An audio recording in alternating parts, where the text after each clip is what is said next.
Good morning, Creative Mornings. Hello, hello, welcome. Yeah, let's hype it up. Let's go. Yeah, what's happening? I want you to turn your attention to Angelic. Let's see. Wait, put my slide back up. Oh, Angelic slide. Hello, everybody. How's everybody There we feeling go. this morning? My name is Angelic.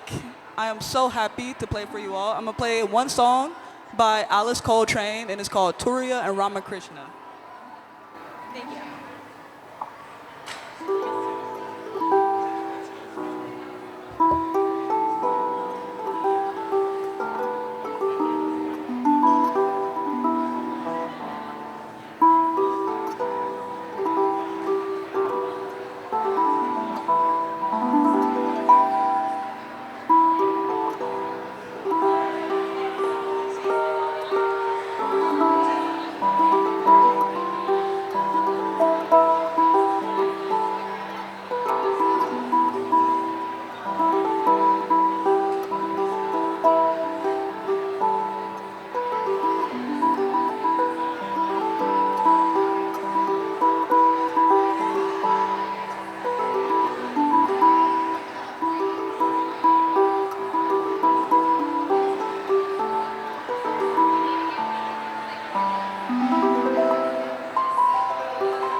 Angelic, everybody! Oh my, what a treasure! Oh my gosh, thank you.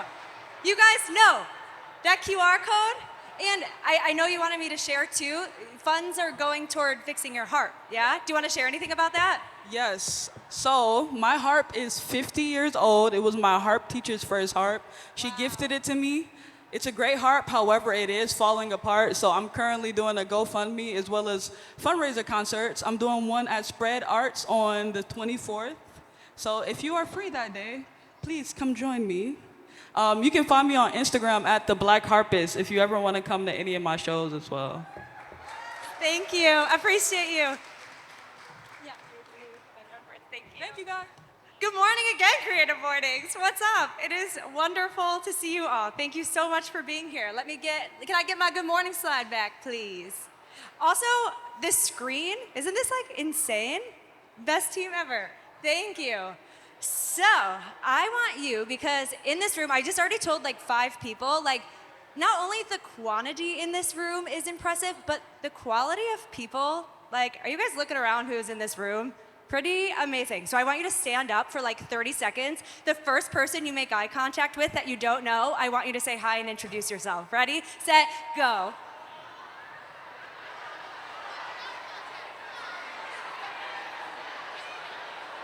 And that's how you say it.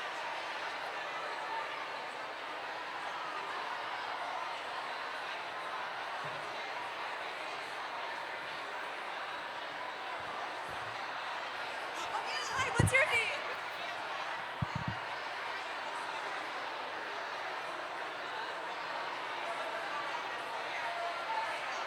All right, 5, 4, find your seat in 3, 2, and 1. Well, that was fun. And it was the perfect bridge to me, of course, sharing like I always do.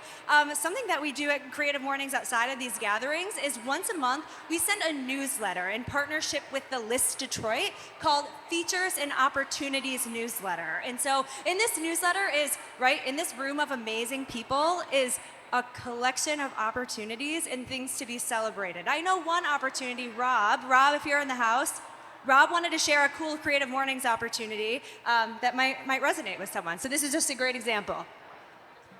Good morning, everybody. So you see the LED wall.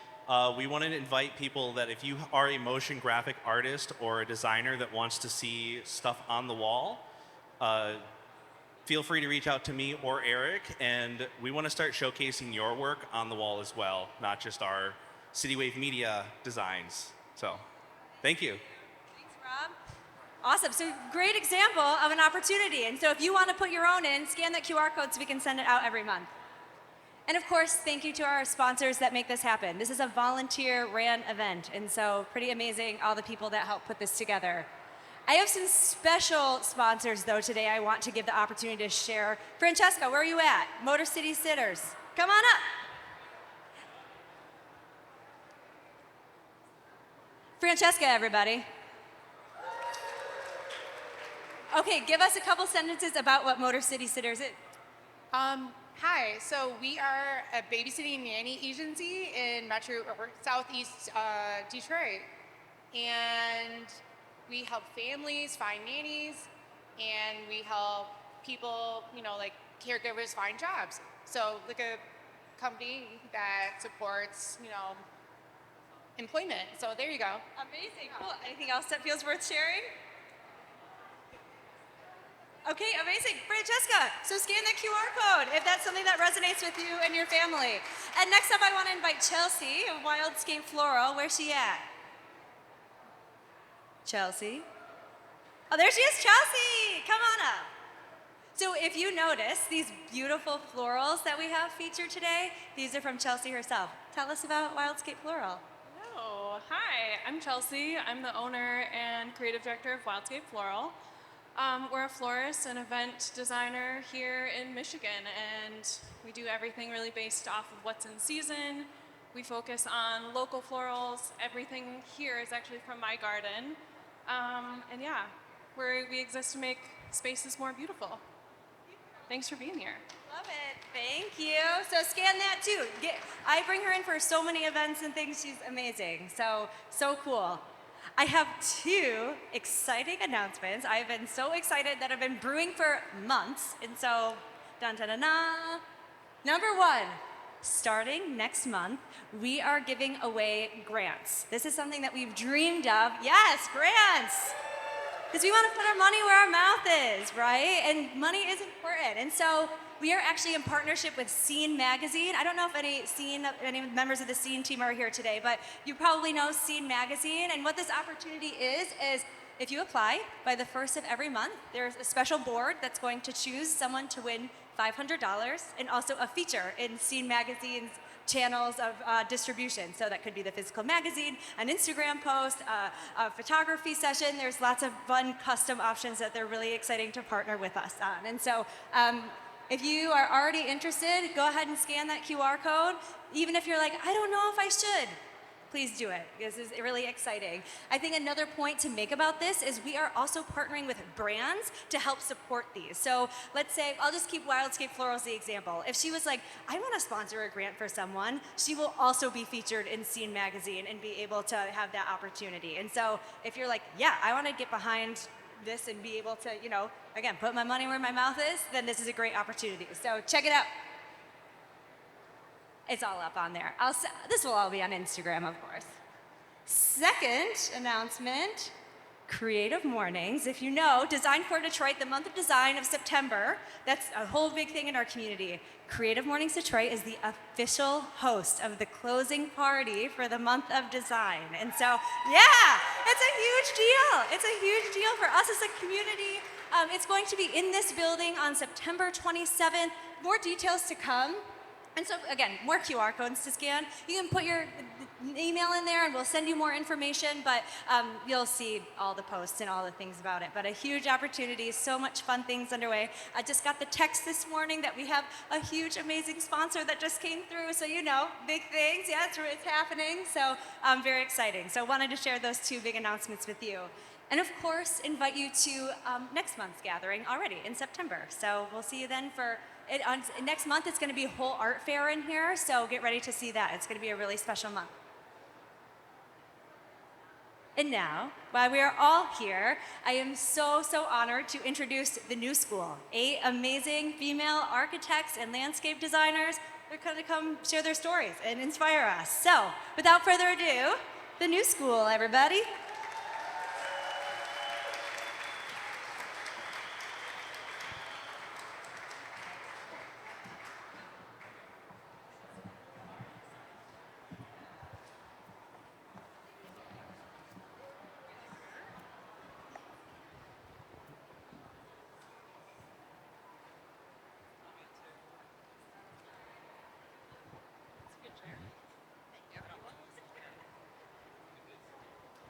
Good morning, everyone. We're excited to be here. Happy Friday. So we're the new school, and I guess I'm going to introduce everyone really quick. If you guys just want to give a wave when I say your name. So Tori Smith, Elise Deshard, Laura Walker, Salam Rita, Kimberly Dokes, Ujiji Davis Williams, Molly Decker, and I'm Laura Marie Peterson. So thanks for being here this morning. Okay, so what is the New School? The New School is a Detroit design collective. We're reshaping the built environment through community-led spaces, creative reuse, and a radical commitment to care and to supporting one another. Together, we oppose the 21st century nomad that seeks extractive, individualistic gain. And our tools, practices, and resources may vary, but we're here together because we're a sisterhood bound by collective North Stars. So what unites us is that design should not only transform physical space, but the systems, cities, and cultures that shape them.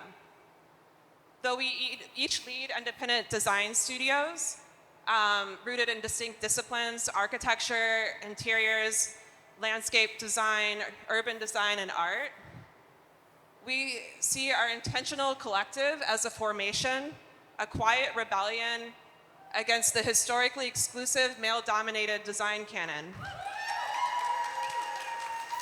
So, we are made stronger by trekking together. We share resources, knowledge, and ideologies with each other. We believe our intentional togetherness and kinship as a way of life makes our North Stars more obtainable. We also find joy in the work that we do, and joy in hanging out with each other and talking about our work and figuring out how to get together and work on bigger things together. So our work expands adaptive housing, public installations, small business spaces and neighborhood infrastructure, and more.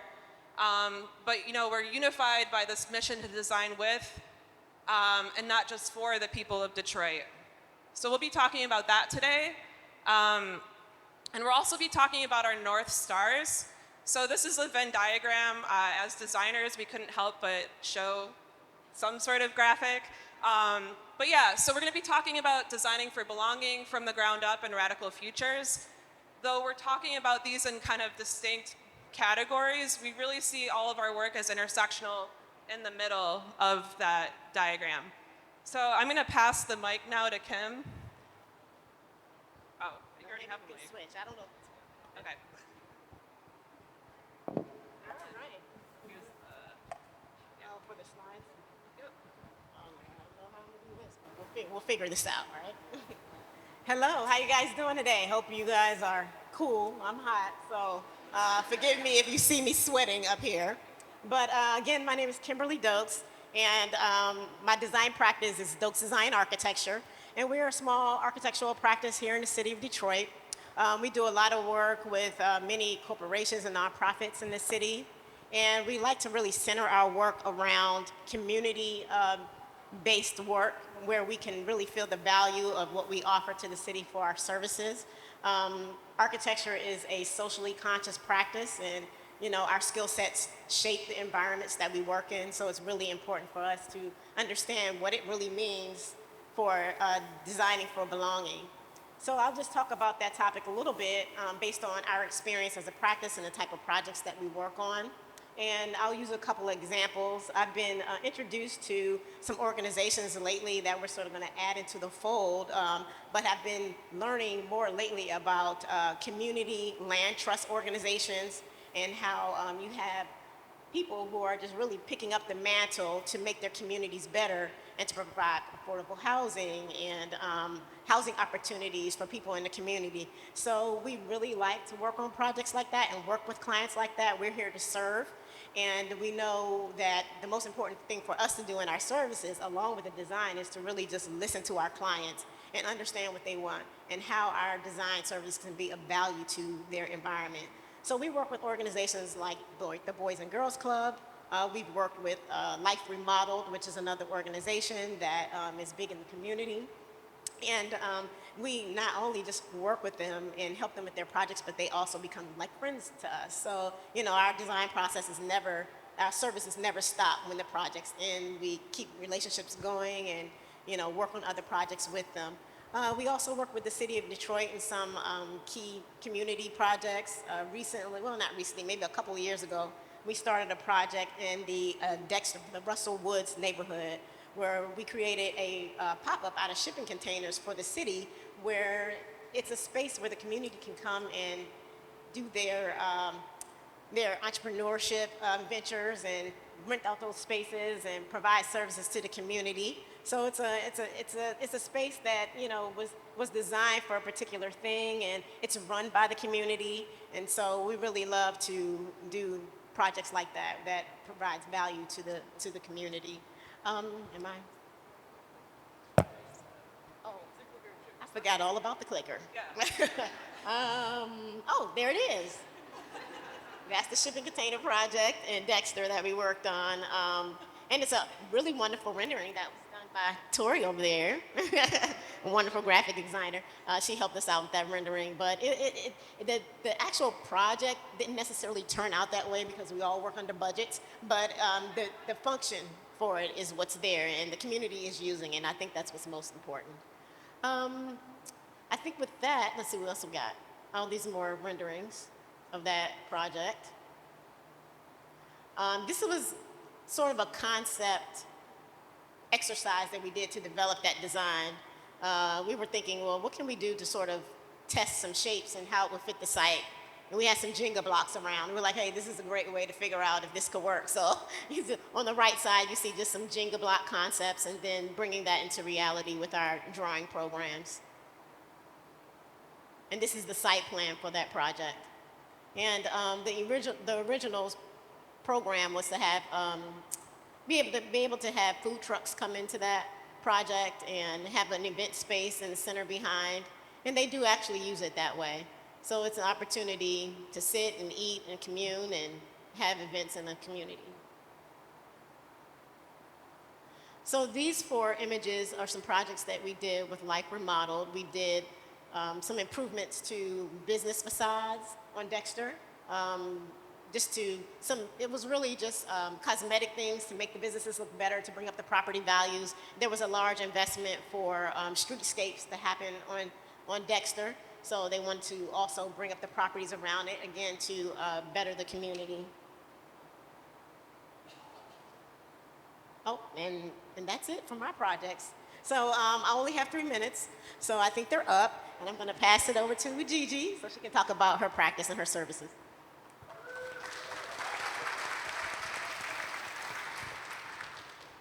Good morning, everyone. My name is Ujiji Williams.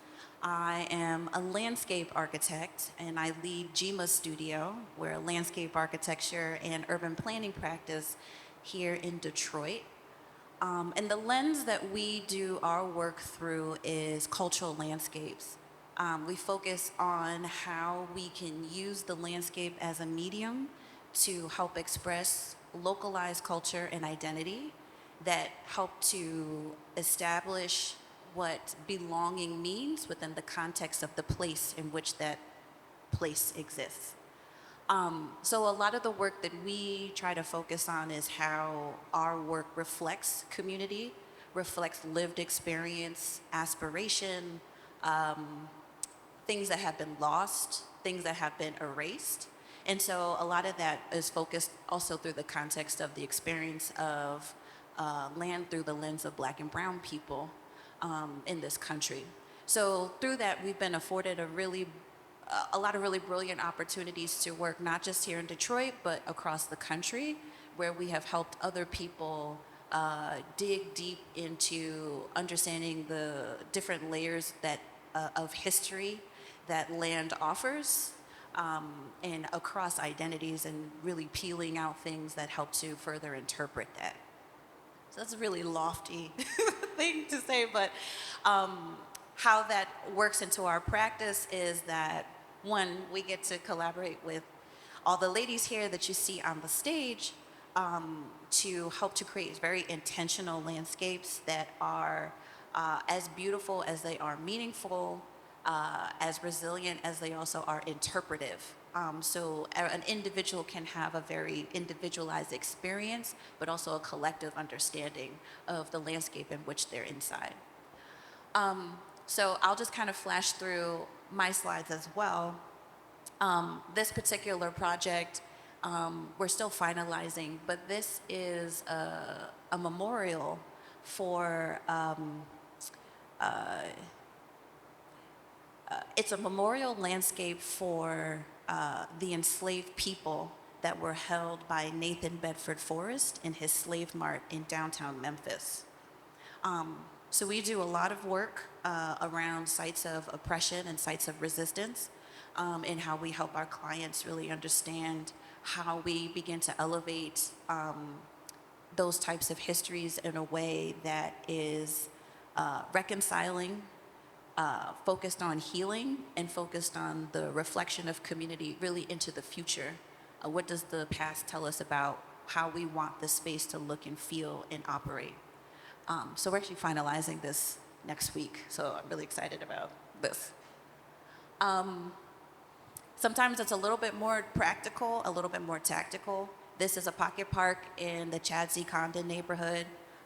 We worked with Bridging Communities to activate 2 vacant parcels as part of their strategic planning for the neighborhood. They have some plans to integrate greenways and the systems of pocket parks, so we were able to, with a very, very low budget, as Kim said, but we do a lot of low-cost, high-impact work to create a meaningful garden. And so the impetus for this was that it was a healing garden. So we used a lot of plants that are that would have been used by indigenous people in Michigan for healing. So there's St. John's worts, there's roses for rose buds, there's sage, there's a whole series of plant lists. So we try to be very intentional about how we use the landscape and the layout to effectuate our clients' needs. Also in that cultural space, not everything digs too far deep into history. Sometimes it's really just about local culture. So we're working with the Detroit Sound Conservancy. They have been preserving the Bluebird Inn on Tireman. So it's gonna open soon. So go out there and check it out when they do. But a historic jazz club in the Midwest Tireman community. And they worked with the city to acquire a series of vacant lots. And they wanted to be able to use those vacant lots to activate more space, given that the Bluebird itself is small and still working within the footprint. So how do we create This was more about focusing on acoustics in the landscape and using landforms to create sound barriers or accentuating sound because they wanted to incorporate music and instruments into the landscape. And I think this is my last slide. One of the things that I think also brings us joy is when there are additives to our work that we cannot take credit for, but it makes our work more beautiful. So we did some work with Sidewalk Detroit for a nature trail at Eliza Howell Park. And the trail is beautiful and successful, and the flowers bloom in the summertime. But I think what makes this especially beautiful is the artwork that was then curated by Sidewalk Detroit. This is a sculpture by Halima Castles. And so this is kind of peppered through the site, which I think allows our project to look more beautiful, but we can also see how art and culture can be integrated even after the design project is over. Oh no, this is the last slide. And then this is the last one. We did a little dabbling into wayfinding design. This is a project that we have in Atlanta in the Sweet Auburn Historic District, which was at one point known as the richest neighborhood for Black Americans. And it's also the birthplace of the Civil Rights Movement. And we created this pattern and this vertical static totem as a means to reflect a particular story. So the pattern that you see, which you can see more clearly in the base, is called a flying geese pattern, which was a quilt pattern that was used during the Underground Railroad in enslaved people running from south to north to seek freedom. And in those quilt patterns, the north arrow was always given some kind of differentiation to help guide folks. But we've seen a mass migration of a lot of African Americans moving back south. And this is an invitation, particularly for the Sweet Auburn neighborhood, for people who have roots in Atlanta to return to invest in that district. And so instead of the north arrow, we accentuated the southern arrow as a way to kind of reverse that invitation. So the client was really great, really thrilled into that. And so we work with fabricators to really help to move that forward. So our medium in landscape is not just plants and flowers. It really is thinking about land as a form and how we can leverage it, and then also materials, how certain materials can help us tell a critical story if the land itself can't do it.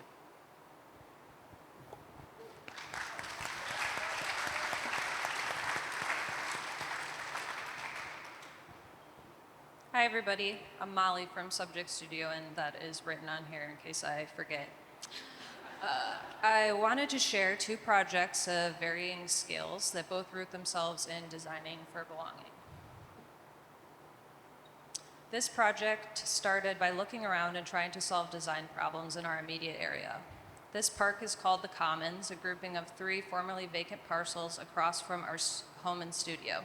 In collaboration with the North Cork Town Association, we have developed it with a pavilion, brick entryway, and pathways, solar power, dawn to dusk lighting, and greenery.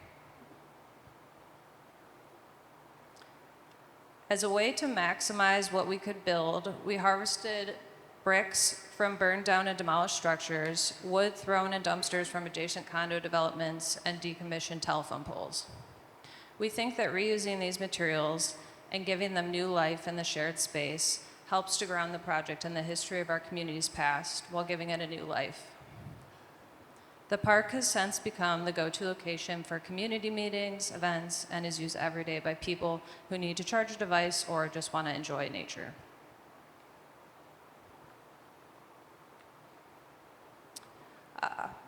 Last year, we had the opportunity to contribute design input towards an experimental housing project to construct affordable single-family homes developed by and for our neighborhood. The Gilbert Family Foundation isolated our neighborhood to execute this housing project for 9 single-family homes manufactured in factories to be sold at low to median income households and maintained under a community land trust model to ensure long-term affordability.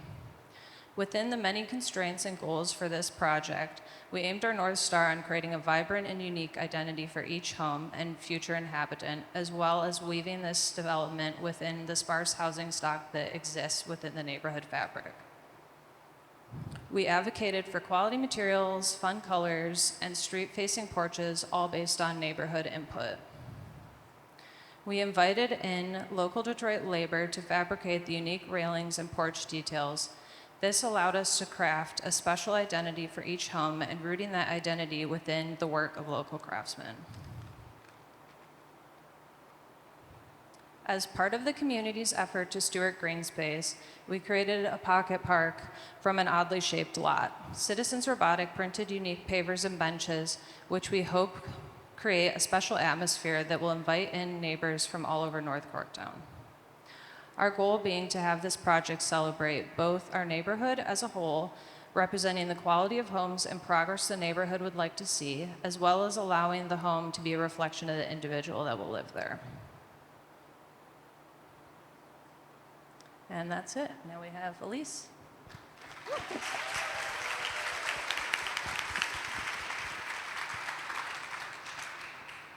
All right. Hi, everyone. I'm Elise Deschard. I am the owner of END Studio. We're a Detroit-based women-owned architecture and design practice, and we're dedicated to exploring playful techniques to transcend the traditional architecture experience. Laura and I are going to talk about our next North Star, which is From the Ground Up. From the Ground Up is an architecture of care that is interconnected and deeply considers the relationships between people, buildings, and the environment.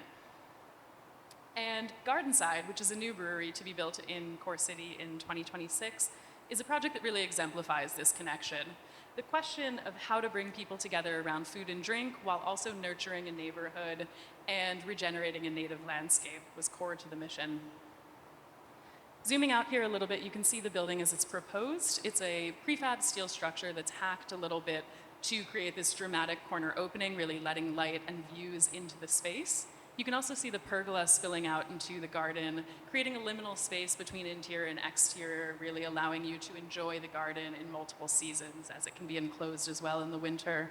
And you can see to the left, wrapping around the building, and the lush native garden, and then to the right as well, the public patio, so allowing you to sort of bring a drink outside and enjoy it in the lawn, or take a pause as you're entering or as you're walking down the street and enjoy the front patio of the space. Both of those were designed by none other than Ujiji Williams at Jima Studio.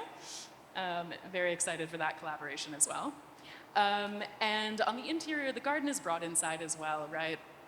And so you can see here that industrial structure painted green to really enliven it, to make it feel very fun, though still industrial.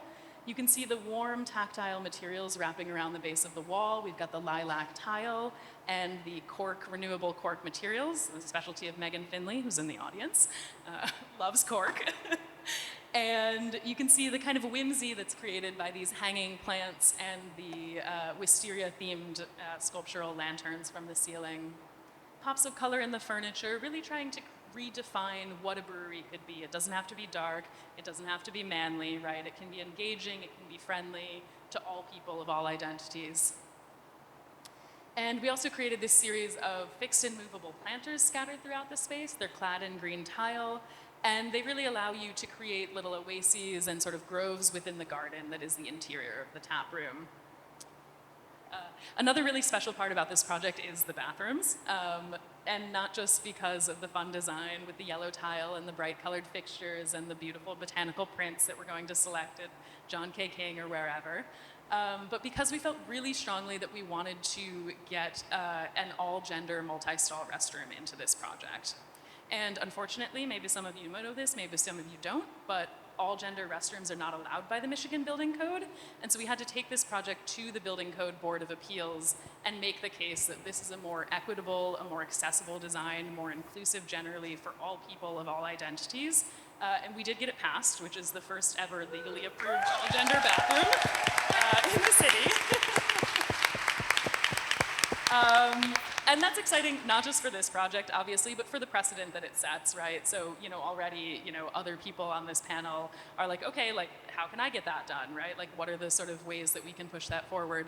And we think it's really the future, and so we're very glad to be a part of, hopefully changing, if not the law, but at least the way that it's interpreted.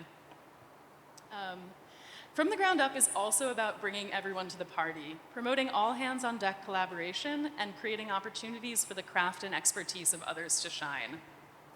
At Vesper Books and Wine, this tactic arose both out of necessity and a desire to promote the creative community around us.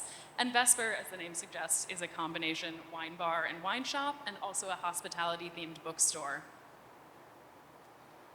And the building is an old bank. It's an old Detroit savings bank.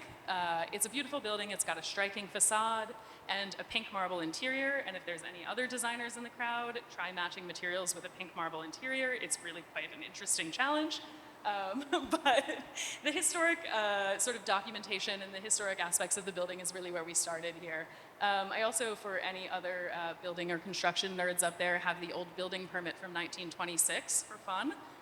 It says brick, bank, $50,000, and is stamped okay. And it is a lot different than the bureaucracy that we go through now. This little like Rolodex index card thing. So just a little bit of fun there. But so it was a bank built in 1926.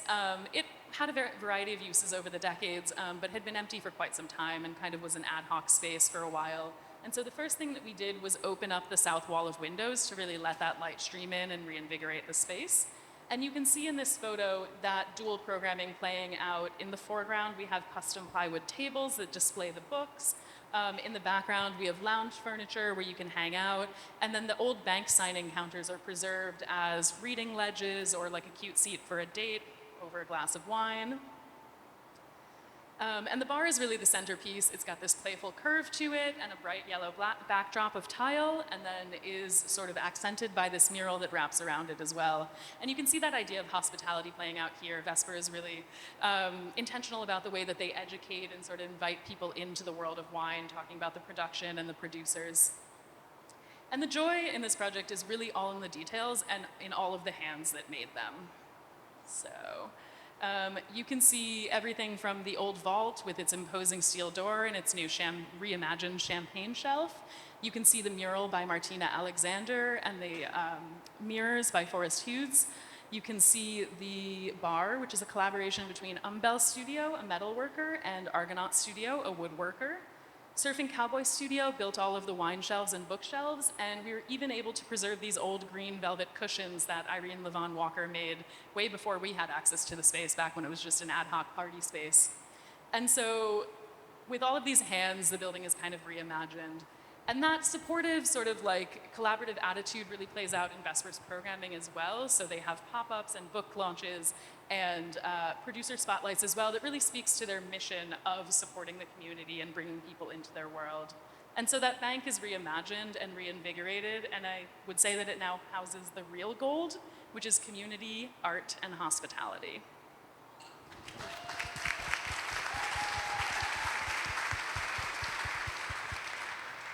Thanks, Elise. I'm Laura Marie Peterson. Like you guys know, I direct a design studio called 1+1+ Architects here in Detroit. And I wanted to talk about really quickly reusing before demolishing our projects, and everyone on this stage work to not only restore but improve through regenerative design. And that's really just, it's talking about like not only sustaining what's there, but contributing to the well-being of the environment rather than simply minimizing harm. And so the project that I wanted to talk about this concept through is this little house off of Kercheval on the east side of Detroit. It was a worker family house built in the early 1900s and is now within a commercial zoning district. So the goal of this project was to maintain the image of the house, like the sort of past history of the building, while also adding on to make it flexible as a commercial space. And then in addition to that, we thought about how we could incorporate regenerative landscape through a park on the site. And so a commercial space is sort of reimagined. So the new kind of front of the space along Kirchable is not your typical kind of like commercial space that you walk into, but you're actually walking through this regenerative native garden landscape that was designed with my sister, actually, Sarah Peterson. She's a landscape architect.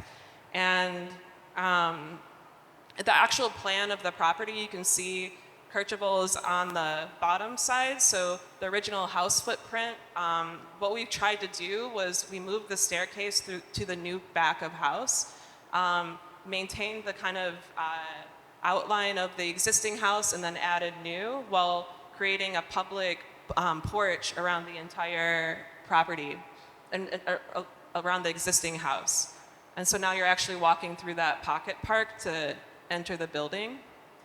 And so we also think about the really minute details in addition to the plans. So we always, this is Catamount, we always like include plants that bring all sorts of species into our projects. We look to sustainable materials, regenerative materials like cedar. We think about how water is collected and reused on site. And this one I have to give credit to my sister, teaching me about how you can do sidewalks better through this curve to allow the existing trees on site to, to develop root systems as well as the new ones. This is also like a little trick you can do to make the sidewalks last longer, so there's like a win-win. And so this is the project as it stands a few days ago. And I love this sort of view of the project because as anyone who works with landscape knows, is like day one, like the cool thing is watching it kind of grow over time. So imagine that you might not see the building much at all someday from Kirchable. And that's that gutter detail with that wing to kind of celebrate the new entrance of the house. And so along Belvedere Street, which is like the, which is still a residential street, we maintained the image of the house while adding new through that kind of distinction of material, color, and texture. But we kept the sort of horizontalness of the siding, and so that's that zoom-in detail of where the addition and the old house meet.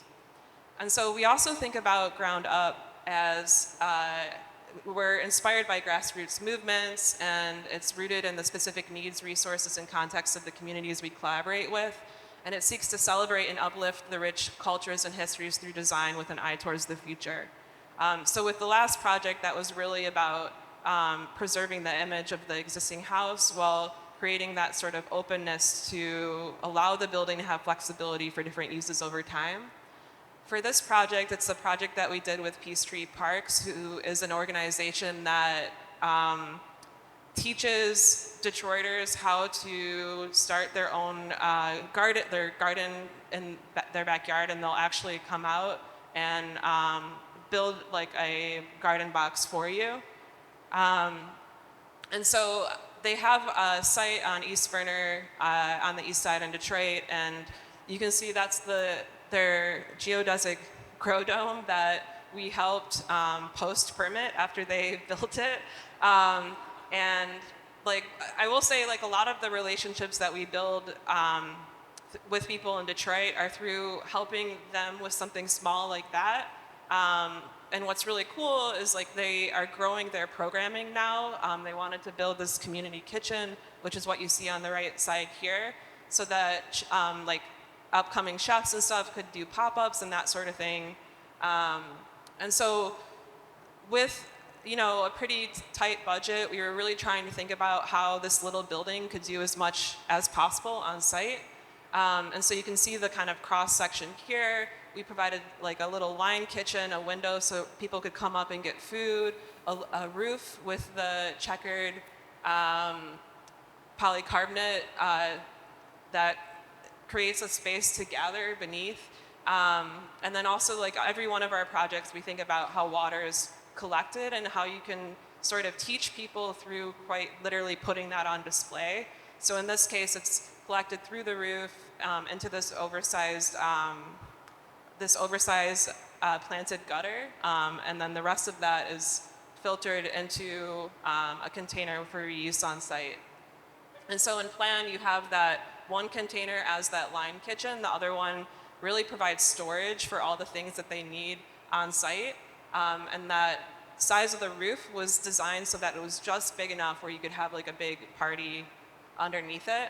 And we also incorporated details like the bench and that sort of thing as part of the roof structure. And so this is a view of the planted gutter. We think a lot about details and how to like make this stuff work. And we're really happy to say like this was just completed this summer, and it's like super thriving because the concept is like instead of the whole roof is the gutter, you're collecting all of that water for that planted gutter so, to know that it's going to thrive and survive. And so this is from the ribbon cutting day back in June. And this is just everyone coming out to site for the event.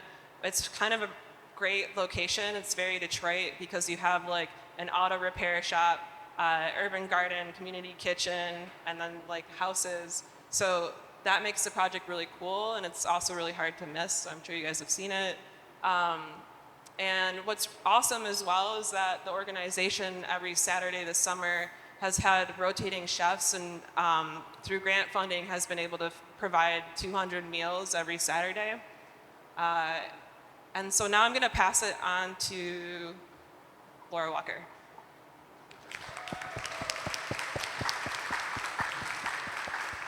Hi everyone, I'm gonna stand up and walk around because I can't see everyone and I have a lot of nervous energy.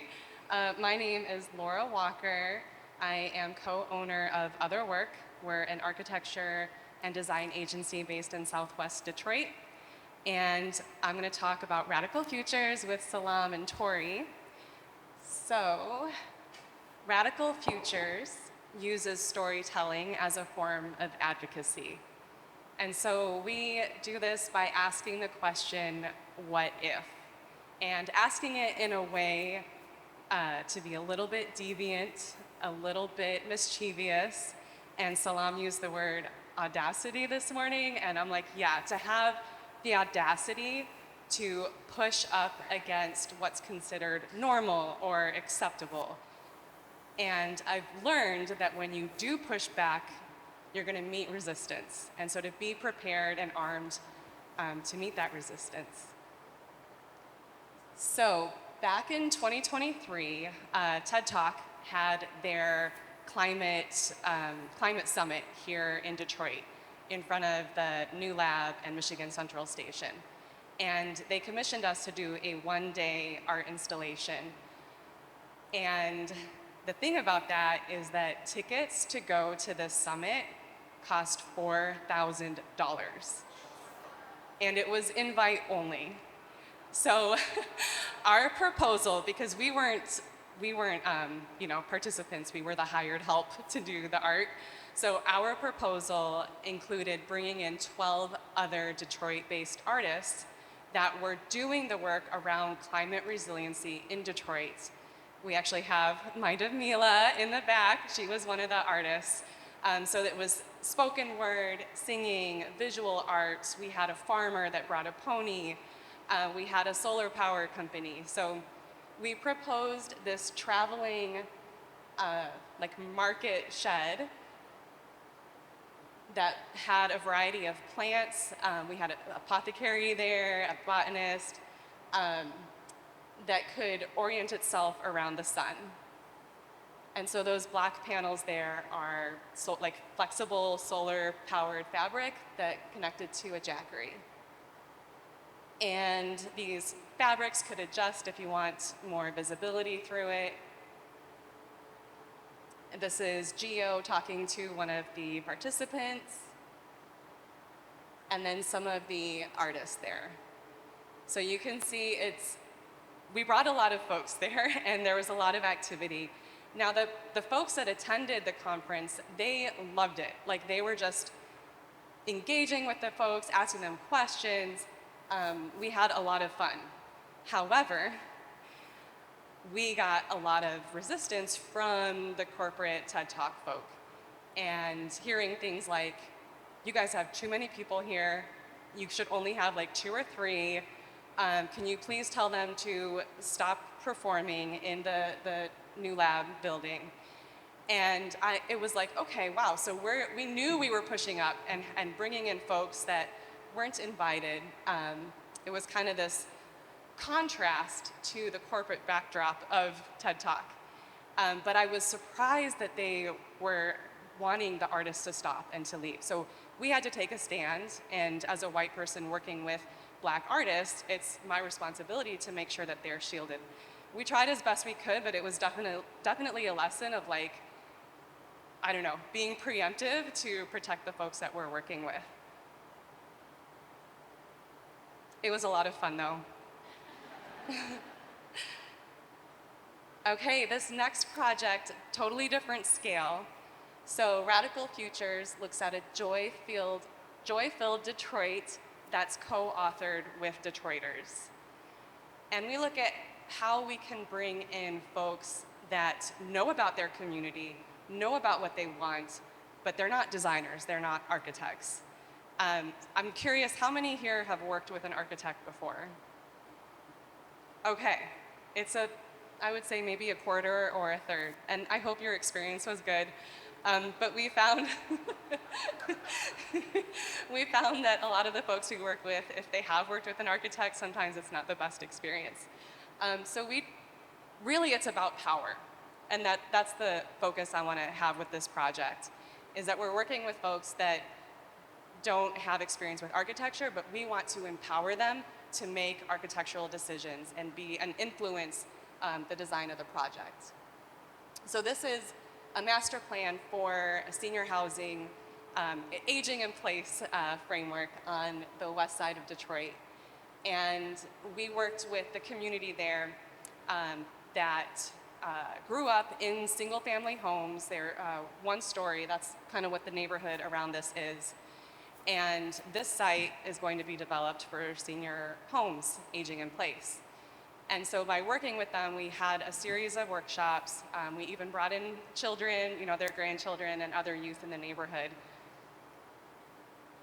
And we knew right away that these folks did not want to live in what's traditionally considered affordable senior housing, which would be a tower of apartments. They wanted to maintain their sense of identity, their independence, but also wanted to feel safe and be in close proximity with their neighbors. So we designed a series of these duplexes around shared courtyards and kind of came up with a story of how these folks would be using this space. Also integrated in this, so it's not just homes, but it's also a technology hub to train seniors in technology, and a place for pop-up markets. So bringing that support system in close proximity with these seniors. And also educating them on the give and takes with design. So you can't have your basement, we can't have 4 bedrooms that you're used to, but these are some of the trade-offs to make the design more affordable. And teaching them about green infrastructure and how the landscape can perform exactly as the folks before me described. So we come up with these fun activities, so folks that maybe are shy or are very outspoken, but ways to get people involved in the design. A big part of this is negotiation. So we work with legacy Detroiters who know what they want, they have very strong opinions, and we find these games where they have to negotiate with one another to help them see what the other folks' opinions are, because they don't always agree. And we find that at the end of the project, while we may not have 100% consensus among everyone, we have their consent to design something that initially they didn't like, because now they understand why. Oh, I need to go back. Okay. So as you can see, that our design is not a stereotypical design for affordable housing.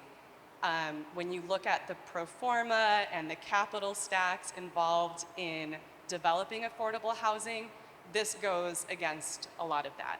And when we met with developers, they pointed that out, but they said, the fact that you have such strong backing of the residents in this neighborhood gives you a lot of power. And so it's currently being reviewed with the city. We have a developer involved, and it's the fact that we went through this really in-depth community engagement process that we can push up against what is recommended by the funding for affordable housing. Okay, you might have a copy of this. I brought in some copies. I only had a few to bring in. But this is called Pink Prints. It's a play on blueprints. Because we do work a lot with folks that haven't worked with an architect, it's a very daunting task. The process is very complicated. So we try to break it down in a really fun way of how we work, how to do architecture in Detroit. And I have more copies if you're interested. It's also on our website. Yeah, so it's empowering folks to be a part of the design process. And I'm going to pass it on to Tori. Great. Thank you so much, Laura, for teeing that up. My name is Tori Smith. I am the principal of ArcBay. We are a practice that is centered around kinship and promotion of, I'm gonna call it the 4 C's. I've been working a lot with kids, just finished up an architecture camp. So I've been saying 4 C's. ArcBay is really about community, collaboration, commons, and co-creation, which I think a lot of the the imagery and the projects that I'm going to share with you all speak to that. So just to start things off, Radical Futures for me, and I think for the rest of our group, really centers around anti-racist, grassroots, environmental justice-based work. Yes, we can clap and cheer for that. And really thinking about both the natural and built environment, so not just thinking about humans, but also non-humans as well. So a lot of the work, this is ongoing, started out as a speculative project, but has now kind of translated to conversations with community and prototyping.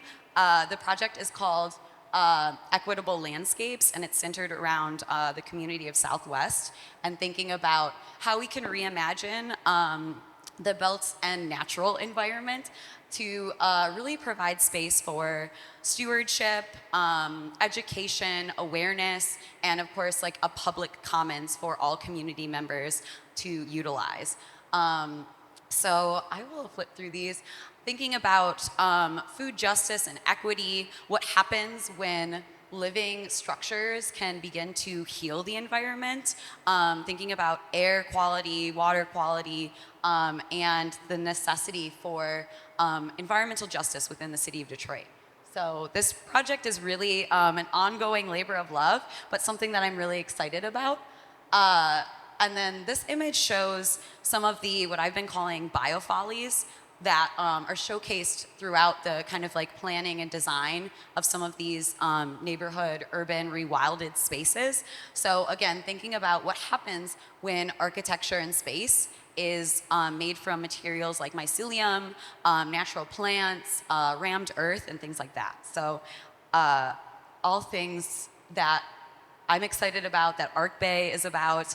And I did want to include a couple people have asked me where the name ArcBay came from. So Arc, obviously architecture design, but Bay, I think if you look up Bay in Urban Dictionary would mean boo, my boo, or baby. But it really is about love and care and community and collaboration. So ArcBay is where the name of my practice came from. So this project was for a really great nonprofit organization called Freedom House Detroit. So focusing around empowering asylum seekers within the city of Detroit. So again, thinking about commons and community and bringing people together and education around environment and healing through nature. So this was just a renovation, exterior kind of commoning space for those who were staying in Freedom House. And it was a really great project that we did as well. And then I'm going to continue on with Radical Futures. A huge part of my practice is centered around working with youth through mentorship and the sharing of knowledge and really like demystifying what architecture and design is for youth and those who are not familiar, have not worked with an architect before, who are not familiar with architecture as a practice. So this project is the Emerging Leaders Program Center in South Bronx, New York. It was really great because it was a process that was kind of co-authored, the space itself, with the youth. So we used a program and platform called Miro. I'm sure, are y'all familiar with Miro? Okay, I see some nods. It's basically like a digital whiteboard. Because I was in Detroit and everyone else was in New York, we worked together to kind of like co-author, to pick images, words, talk about what the space wanted to be. I was able to take a trip to New York and meet with the youth, and they got to imagine the space as it was and what it could be, which was a really incredible process. So I'll flip through. But this is what the space ended up looking like. Again, it's a third space for youth.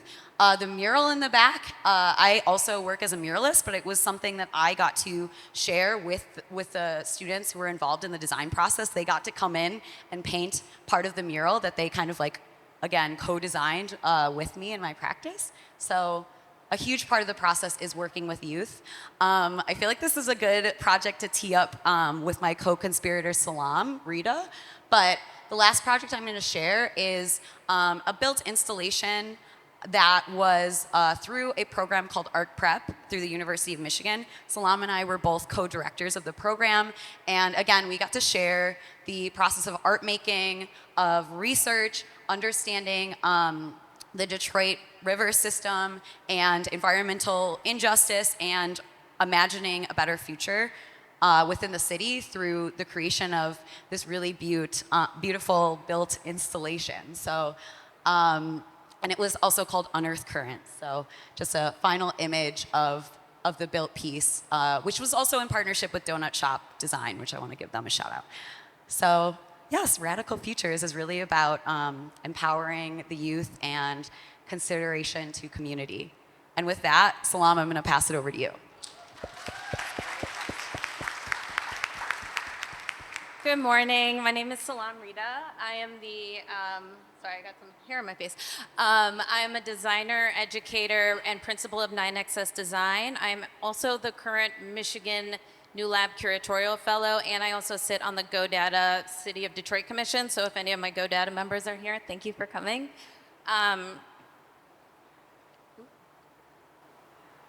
Okay, so a lot of people have talked about what co-authorship means, but I want to talk about how it connects to my practice, which is through democratizing data and making it accessible to people. So this project here was a project I did in Mississippi in 2017. We purchased an old pipe manufacturing plant and thought about what would happen if you built a building designed to be an ecosystem.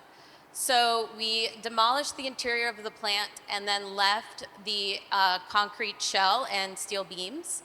And then we, based on some of the data and information that we gathered from the community, designed an urban farm, a mixed-use building, an outdoor event terrace.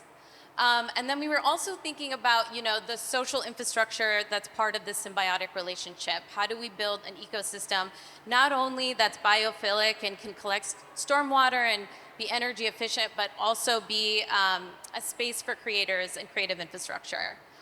So we worked with an urban farmer who had his practice there.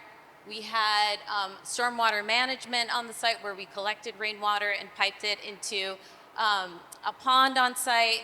And then we also had an interior space where we had co-working events, and it also had like very basic materials like plywood, concrete beams. What's great about Mississippi is that it has a natural, a really wonderful subtropical climate, so we're able to kind of build on that. And this is kind of like a site plan view of what it looks like. You could see the urban farm, the building itself, which is a 25,000 square foot building, and it would be something I would love to work on here. And then we were also thinking about, well, how do we take that data and information and make it accessible to the public? So we had all of this like signage all around. that helped explain the way that the building acted as a living system. So there were sections of the building where we exposed where the food was being grown. We also worked with a vermicomposter, and their space was laid out, and all of the waste that was generated at the building was composted. And then all of the food that was generated on site, we also had a food lab, so we had a food incubator where that food was then sold to members of the co-working space or members of the public. And so another food ecosystem project that we had is called Fertile Ground, which was a citywide exhibition with the city of Jackson, Mississippi. This project was a $1 million public art project funded through Bloomberg Philanthropies. And so again, talking about data and information, how we can make it accessible, I'm always centering my mother in all of this. You know, how can I make information accessible in a way where she can understand it? And so that's where all of the imagery kind of comes from, is centering my mother in all of it. And so we broke up the project in 3 different categories, and then spread it across the city. And so this is kind of a map that breaks down where all the different installations were across the city of Jackson. And we had a project booklet, which is something that I do for most of my projects, is create a booklet that can then be distributed and live on beyond the project itself. And so during this public art project, we created murals across the city. We did mixed media work, so we did sculptural installations. We had a Kara Walker exhibition. We built pavilions. And we also had a digital part of the project where we had a very unique branding identity. We have an Emmy Award-winning documentary that you can watch on PBS called Fertile Ground. And we worked and hired over 50 artists. And when I say the word artists, I mean landscape architects, filmmakers, farmers, gardeners, chefs, nutritionists, community members. Anyone in my mind can be an artist, united to create a citywide exhibition highlighting the need for healthier food access. And so that are just, I had to go a little quickly because we were short on time, but I just kind of want to tie this project back to the idea of the new school. And so similar to how this project is working, I worked with an interdisciplinary team, and through that process we developed a journey where we were co-creating with each other, and we were able to develop a process and a system. We had, you know, shared missions, shared ideas, and I really see this group of women providing that same opportunity and insight for me here in Detroit. So I'm excited to be here, and I'm excited to be with these women. I'm gonna pass the mic over to Laura.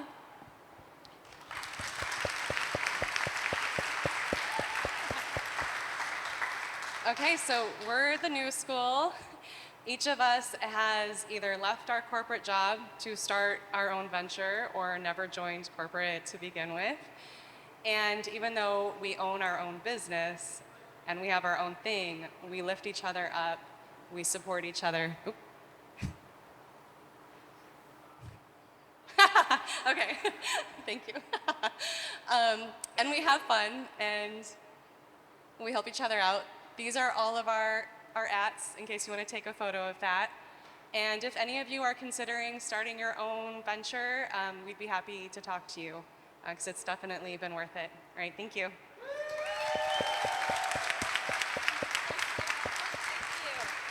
The new school, everybody. Oh my gosh. When I say I'm a fangirl, oh my, smart, brilliant, talented, thank you. Seriously. So every slide I was like, oh my gosh, this is amazing. So thank you so much for what you're doing individually and collaboratively and sharing with us. So I know I appreciate it, and I know this crew appreciates it too. Do I have a clicker? Or we don't, oh, they got it. Best team ever.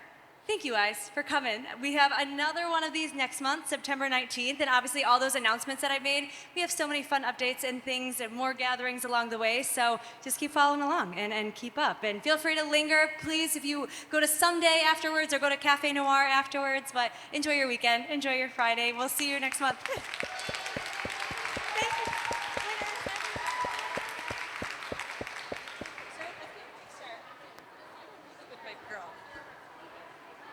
Oh, and thank you to Melissa Douglas for photos. If you need brand photo shoots, headshots, that's your girl. Talk to her.